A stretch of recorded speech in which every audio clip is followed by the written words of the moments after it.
Nous allons maintenant parler des champs. Les champs sont des variables, c'est-à-dire des paramètres que l'on peut demander à l'ordinateur, au traitement de texte, de connaître à notre place. Le plus fréquemment utilisé est le champ date. On va l'utiliser avec le menu insertion et puis champ. Donc vous voyez un certain nombre de champs usuels. Donc si j'appuie sur date, l'ordinateur va m'indiquer la date du jour, par principe. Je peux paramétrer ce champ en double-cliquant dessus. Je vais avoir à ma disposition, par exemple ici, toute une liste de formats. Notez bien que si je mets 31 décembre 99, il va me mettre la date actuelle au moment où je suis en train d'enregistrer cette vidéo. Je redouble-clique. Je peux choisir date fixe ou date.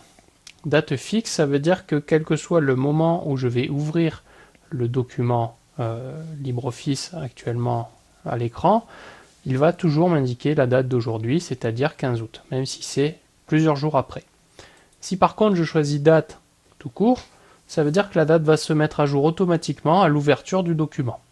Ça peut être très pratique quand on réalise des modèles avec une date qui s'ajuste toute seule à la bonne date au moment de l'ouverture.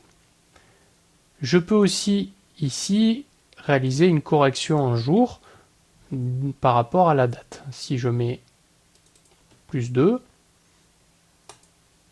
il me met la date d'après-demain.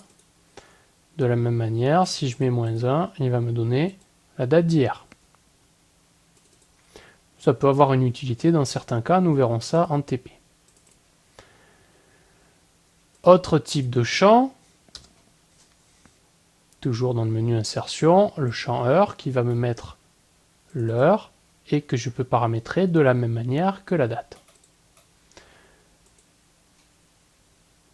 Alors tout ce qui est page, on le verra plus tard. Je peux insérer un champ, alors ce qui est utile c'est auteur par exemple, pour peu qu'on ait pris la peine de renseigner qui est l'auteur du document dans les paramètres du logiciel, que je n'ai pas fait.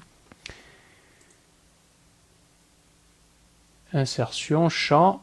Si on ne trouve pas son bonheur là-dedans, on peut aller dans Autres. Et ici, on a un grand nombre de champs possibles.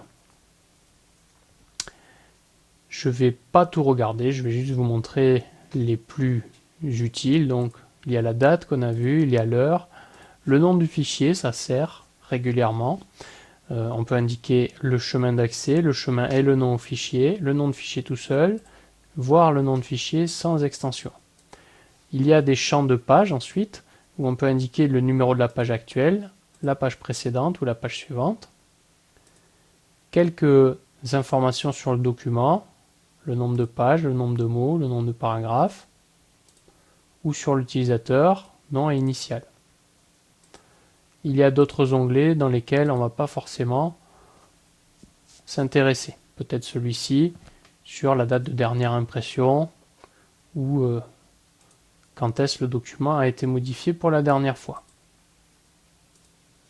Et ici, on retrouve les bases de données utilisées notamment pour le publipostage, puisque ce sont également des champs.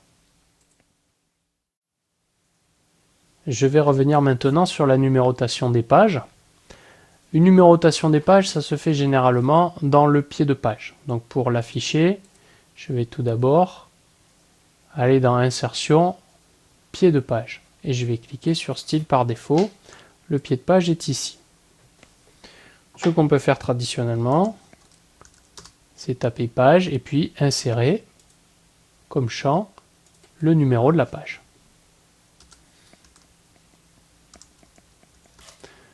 Ensuite, on peut insérer le nombre de pages. Pour l'instant, j'ai page 1 sur 1. Si je fais un grand texte avec plusieurs pages, voilà, vous voyez qu'automatiquement, il met à jour le nombre de pages et m'indique sur quelle page je me trouve. Évidemment, comme on l'a déjà vu, on peut, avec une tabulation, centrer le numéro ou une seconde tabulation, l'aligner à droite.